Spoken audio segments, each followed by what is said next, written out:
Greetings, this is Akobis from Akobis Info Center. Guys, no time, let's hit the ground running. Yes, my people. Una know say when some people they make sense, you don't need to doubt wetin the person they talk. Now when some people they talk out of line, na they look, they cut one eye, they look say wetin this person they talk. Guys, I listened to my main man today again. Dr. Olumide Emmanuel. When I listen to Doctor today, I said, no, this video I will bring that out, make all of us hear am. Doctor, they make sense. They make sense. I go want make all of us watch this video together. Make we hear Doctor, what the doctor dey say concerning how you dey follow up your children as a parent. When you not get children, how you will say they follow them up to know wetin that pikin wan do. Watch the video from the doctor. One of my guys, for many parents now, the majority of what they spend their money on is house rent, feeding, and school fees. Yes. To go and spend money. Many of us keep our life on hold to train children for 15, 17 years to go and study a course that will be useless to them and useless to us because we are still living in those days.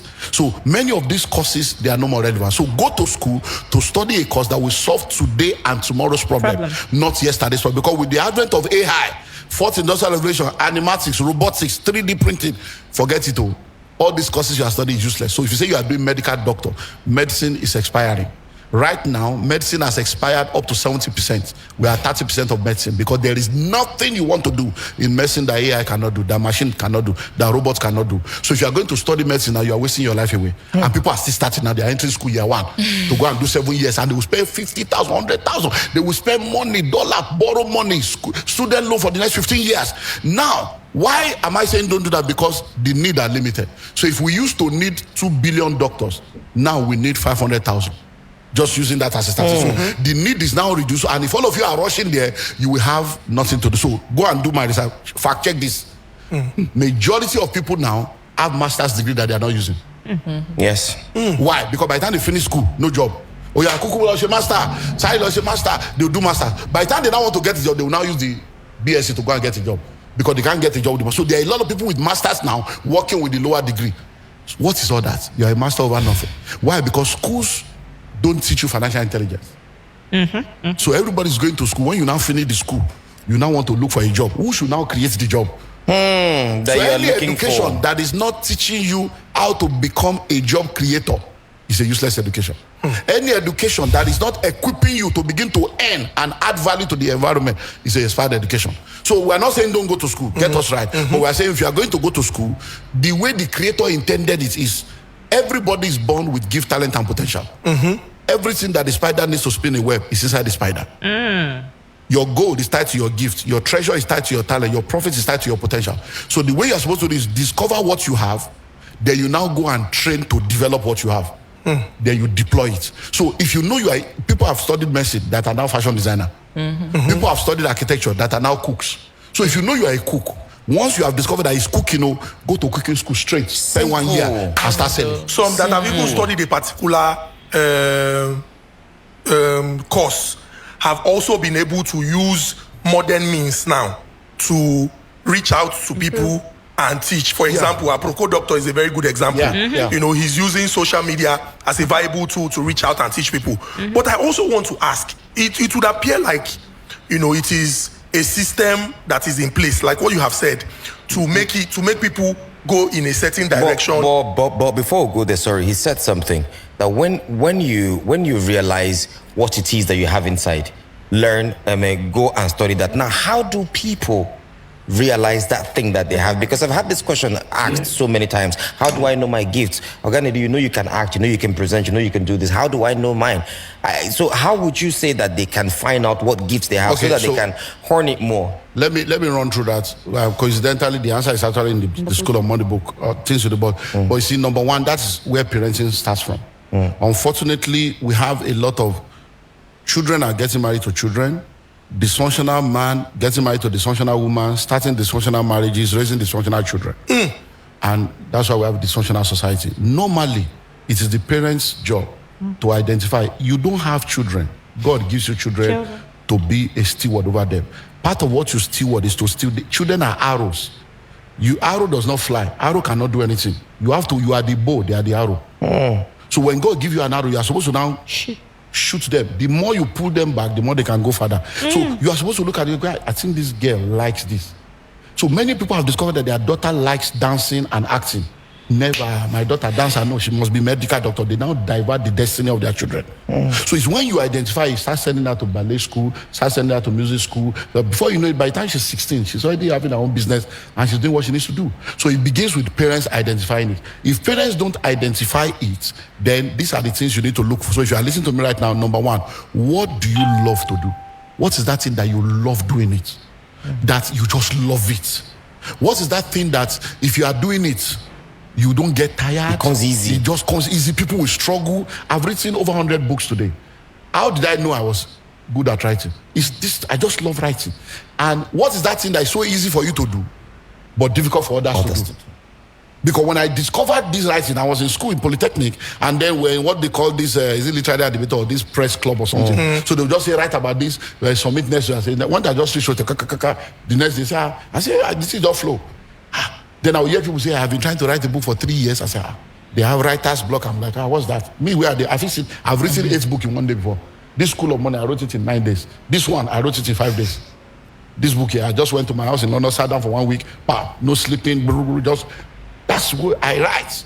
People wonder, say, is it goes? No, I used to write with paper and biro. I only recently started typing. I'm old school like that. Why is grace? So when I realized that, this thing is grace, I sat down there. I began to develop it. So what is that thing that even if they don't pay you, you will still do it? Yes. Those are your passion. Then number 4, what are the things that people see and say about you? You see a lot of people, they say, you too talk. That means something about your mouth. There's something about your mouth. So when a woman was talking about the fact that they say your child talks too much, he talks too much, he too they complain. God say, why are you complaining? Pray for him that God will give him something to say that people will pay for. And that's how the woman changed it. And the guy is a major guy now, charging $40,000 to do 1 hour speech. So what are the things that people are saying about you? Sometimes you are not a pastor, say, pastor, they'll be calling you a lawyer, engineer. They are calling you what they are saying. Next, what are the things that people find it easy to support you about? There are some things you want to do, nobody wants to support you. But some things, they say, if you want to do that, I will support you. Say, why am I? Because provision. Where there is a vision, there is a provision. So we go for vision. So whatever you find it easy for people to support you, when you ask for it, people are ready to help you. Even when you're there, if you are ready for this, I will do it. Why are they ready to pay for this one where I want to do? They're not ready. That means there's something there. So those are all the signs. What are the things that you can give 100% of your life to?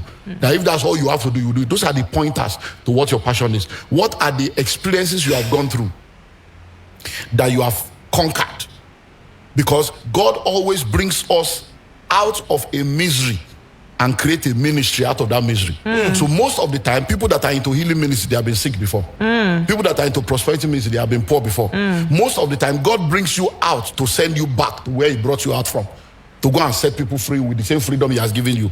So, but in this part of the world, we want to hide our past and hide our experiences. But those are the pointers to your future, because vision is insight. Based on, vision is foresight. Based on insight with the benefit of hindsight. So vision is foresight. Where do I see God taking me to? From the way I'm feeling, I think this is the direction. Based on that experience, I think that's why I went through it. That's why I went through that. This is where I should go. That's what vision is. It's the unfolding of that dimension. So, I mean, sir, you talked about doing what you love. I know a lot of people that have done what they love, but because they did not know the business aspect of it, they ended up poor. Yeah.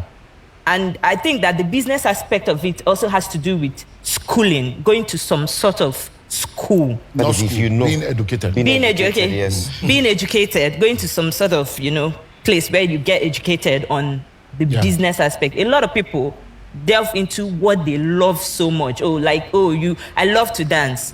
Cook and you jollof go, rice. I love to cook. And in fact, I'm going to use myself as an example. My rice is awesome. So I would cook and I would give and I would give and I would sell for a particular price. And one of my customers was like, this is not the price I'm buying it at this place, but this is 2 times better than this other place that I'm buying it from? Why are you underpricing yourself? I had to sit back and... So let me help you understand. Now listen, for you to ever succeed in business, you need technical skills and business skills. So you are a good cook, technical skill. It doesn't mean you will succeed in business. You are a fashion designer, you can sew clothes. It doesn't mean you will succeed in fashion business. So you need business skills. So now you can cook, that's technical skill. Do you know how to get customer? Do you know how to price? Do you know how to manage money? Do you know how to manage crisis? That is business skill. So what needs to happen is you now need to partner. So you have the technical skill, and then you get someone that has a business skill, and then you run a restaurant. You are behind the scene, making sure all the food is good, all the recipe is good, but the person is the one in charge of the business. You may even be the owner that have 80%, but the person is the one everybody will know that has the 20%. So he's doing the show, you are doing the business. But if you have ego, that they must know me, now me get the business, show me for poster, show me for this, then you are not ready. Because you achieve more when you don't care who gets the credit. But when you want to be the one, think about it. All the musicians we know today that we are shouting that they are making this, do you know they have manager? Do you know they have manager? The manager is making more money than them. Yeah. The people that manage them are collecting 70%. All this one that they shout in the game, now 30% though, now they shout though. Someone they collect 70, in name no they everywhere. It just they one place, they do the business, nobody know how. Why? Because see, anytime you see anybody's name on Forbes list, they are all poor people. All those people say on Forbes list, billionaires, they are all poor people. The richest people in the world, even Forbes, the entire Forbes family, they don't bond them well to mention the name of the rich person. Because they will call all the Forbes people together and say, see now, are you all right? From your grandfather Forbes to now, who gave you the authority to mention my name? Who are you to even call my name? Yes. But now we are celebrating Forbes because there's what they call hold money. The real rich people, you don't see them on social media. You don't see them posting anything. So when you see all these small boys that have not seen anything now, but I bought car, I bought this, they are posting everything and frustrated everybody. Even the house where they borrow, even the house where no be their own, they are posting. No. Have you seen Dangote come to post, I bought this car, I bought that car? No. Because if you have it, you have it. Most of these people that are flaunting it, they have a reason behind what they are doing. Do you know that people are going to, those cars at the airports that they will put there at the airport? People are going there to take pictures. Say, this is my latest car, landing now.